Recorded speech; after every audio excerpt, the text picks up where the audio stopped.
living legend yun. Sa hanay ng mga aktivista at mga na nakikibaka laban sa diktadura. Talagang, sabi ko nga, he was inspiration to us who were fighting the dictatorship. I remember him best sa ganun na tinitingala talaga ng Nene Pimentel.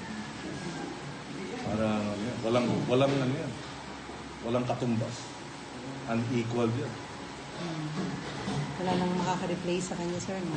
So, nung panahon talaga siyempre, ako nun eh.